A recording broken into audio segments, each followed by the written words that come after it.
All right, welcome back to another episode of Commerce Corner. I'm here with our CEO and co-founder, Adit Gupta. I'm Justin Jackson. And today we're going to talk a little bit about data and all its formats and how you can use data and how folks are using data in our experience with our customers in improving their revenue, both online and offline. So welcome, Adit. Hey, how's it going? Thanks for having me again, Justin. Yeah, so we hear a lot about data, this, data, that, but we've got some examples of what we're hearing kind of in the field and through our success teams on how data is impacting sales these days. So why don't you talk a little bit about that?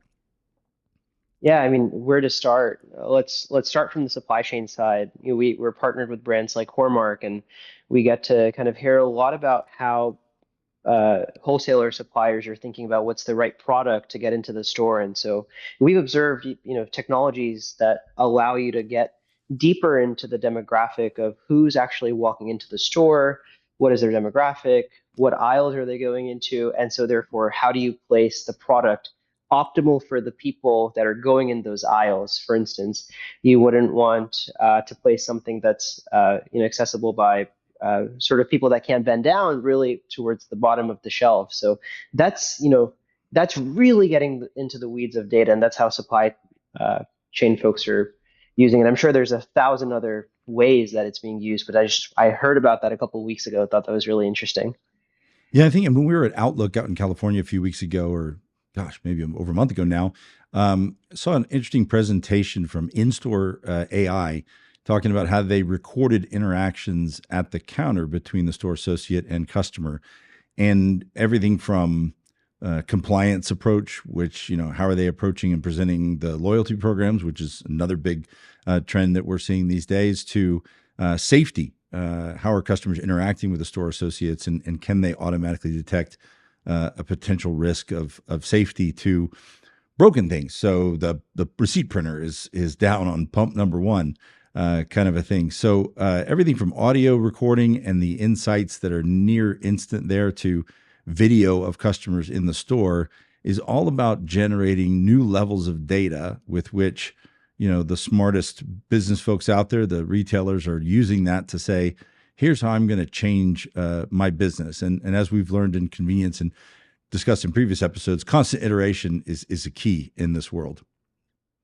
Yeah, I mean, it's important for people to have access to data. And what we're seeing is there's different level of that access based on the type of company. As obviously you go much on the smaller side of things, there's one operator owner who has access to all of the data, and they're often not using some kind of a software solution or any kind of solution to help process and understand the data. But when you go up to hundreds or thousands of locations, there's often too much technology, and you have different barriers like not being able to query that data set or technology for the optimal need. We were with a large brand last week with over 1,000 stores, and we heard different category managers need access to different data. And now this has become a high priority project for the organization to just help figure out, how do I get my back office instance to produce the right actionable data with the right gross margins and EBITDA for the type of products that are being sold. And so, access is a big problem. And, Justin, would love to get your thoughts on that and what you're hearing about access of existing data.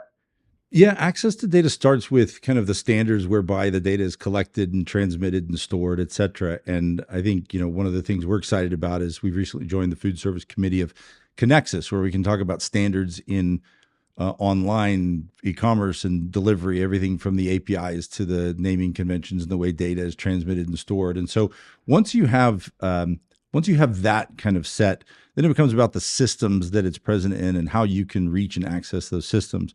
So, Lula, for example, we have our own, cloud-based architecture for storing our data. We have a particular system that we use to build out our dashboards and make that data accessible to our customers. Part of our onboarding process is, of course, meeting with the various constituents at the enterprise and understanding who needs what data and providing the right controls and limits to that data. And then customizing the presentation of that data, whether it's on a time-based, geographic-based, or category-based access to that data, breaking down the data to the levels that make sense and helping them make the right decisions. So access to data can vary tremendously. There's some older systems out there which, we have found quite candidly are very difficult to get data out of. And in the sense of, maybe 15, 20 years ago, some of the systems that were created were about how do we restrict access to the data in such a way that we can monetize it constantly over time. But I think what we're seeing from a trend standpoint is that's really changed in 2024. The data is yours. The data is generated by your customers, by your staff, by your team, by your suppliers. And so easy access to that data has become almost a core tenet, thus the standards that we're talking about. I think, some of the most difficult seemingly to access data, depending on the system, is constantly updated inventory, because you have, and even pricing change, because you have these periodic times where that inventory is updated and refreshed and pushed through the various systems. 15, 20, 30 years ago, inventory was kind of used in one place, if at all. I mean, inventory back then might have been like, well, is it on the shelf or not? But now that we're into digital systems, it's, well, does the cash register represent or recognize that the inventory is there? Well, how about our app? Does the app recognize it's there? Do our third party delivery services, do our website, does that recognize that the inventory is there? And how are all those synced? So, yeah, I think access has become a real big hot button. And luckily, we're making a lot of progress either on the standard side through Connexus, and also on the technology side, like where can we put this data? How can we stage this data to make that readily accessible to our customers in all of the systems needed? Yeah, that's a good point, Justin. A decade ago, data was sort of closed off. I just want to talk about why it's so important for the entire industry to have a coherent, kind of consistent stream of data. And what we're seeing, companies like Connexus and organizations that are trying to standardize that. And the downstream effect is point of sale and back office providers are actually providing guidance on how do you accurately map your SKUs in the store. And I just want to, the bigger picture here is once all of your data is standardized, not just at your location or retail chain in a region or a state, the effect is you can actually connect the entire supply chain in a much better way. CPG brands will be able to get access to much better data. Loyalty brands will be able to improve their AI technology to help with wallet sharing at other technologies. Um, and more importantly, consumers will be the most to benefit from it. Not only retailers to understand what's going on and CPG brands to understand what's going on, but at the end of the day, consumers will be able to get access to that downstream in their loyalty app, on the delivery website, on their own website, in the store. And so there's a lot of good benefits to this down the road.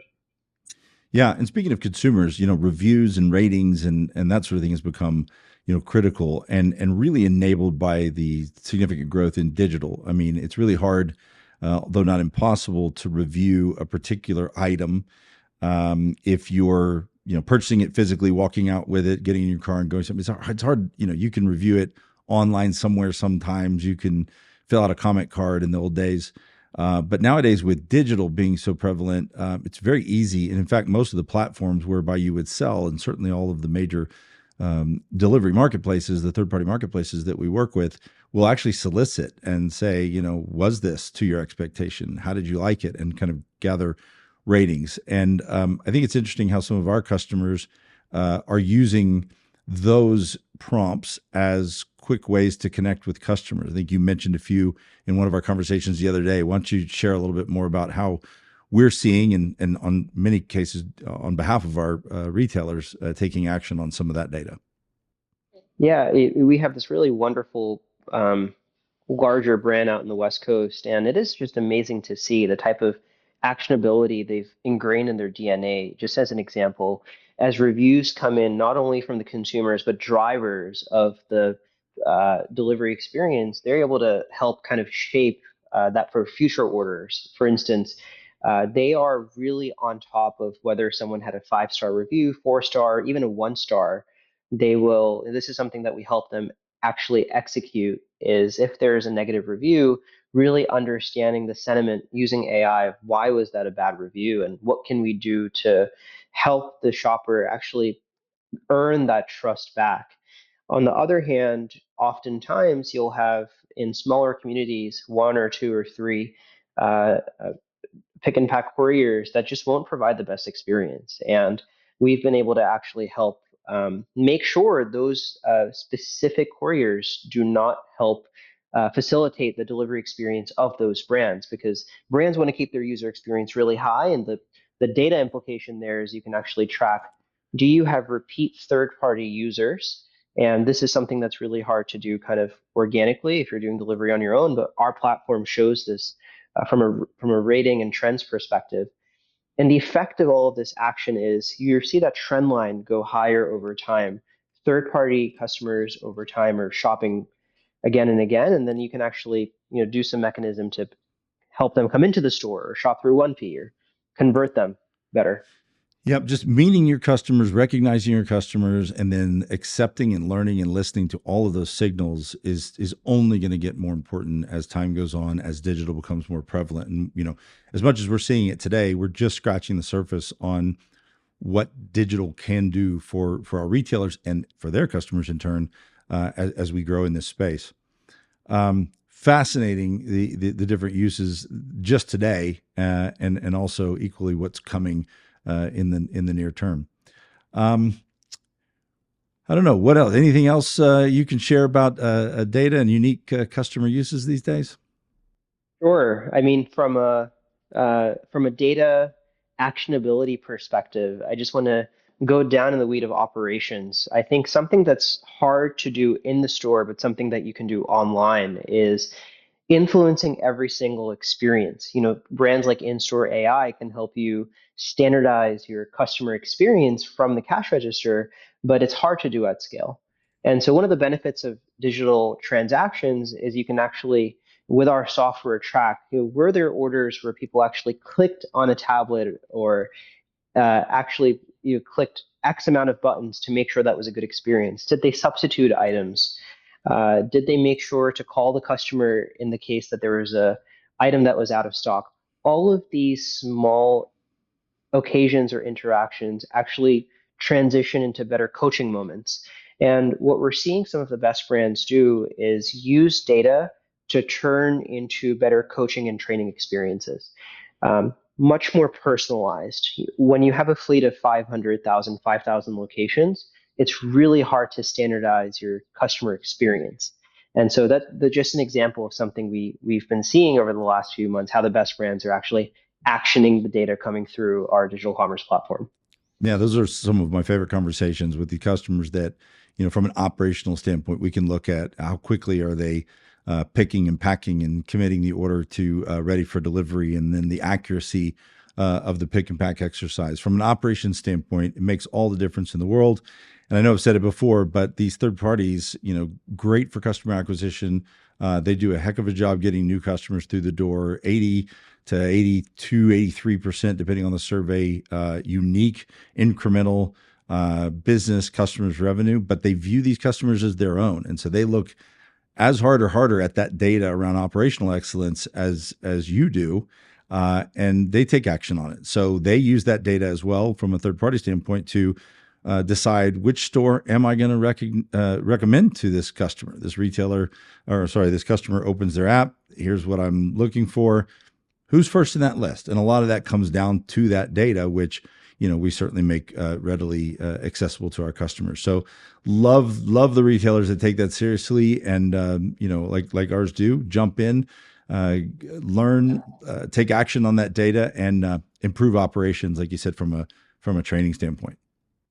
Yeah, and the best technologies are the ones I think that will adapt the customer experience based on what they're learning from operations. For instance, what we're seeing some digital platforms do is just have a static delivery time.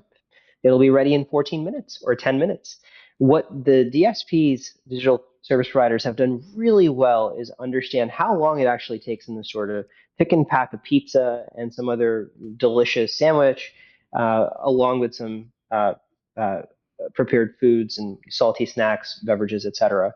And they'll dynamically change that time for other customers to help kind of figure out. The other end of it is you'll have 14 minutes all across, no matter if it's 10 pizzas. And so that actually provides not the best digital experience for shoppers that want accuracy. Just another example of what we see come downstream. Yeah. Well, awesome information, and I know that our retailers love benefiting from our experience in it, and we certainly love sharing. If you are interested in digital delivery, you're interested in first party, third party, and you want a little bit more information, I would say go to lulacommerce.com, schedule a call with us, and let's have a conversation about your digital efforts and what Lula's systems and data can do for you. Adit, any final words before we wrap up? See you at NAX. NAX is coming up, one of the largest C-store shows in a couple of weeks. And so see everyone in Vegas. Yeah, very excited to be there. We will be spending time in the Cormark booth. So would love for you to stop by, say hello, and we'll see you then. Until next time, this has been a great episode of the Commerce Corner. Talk to y'all soon.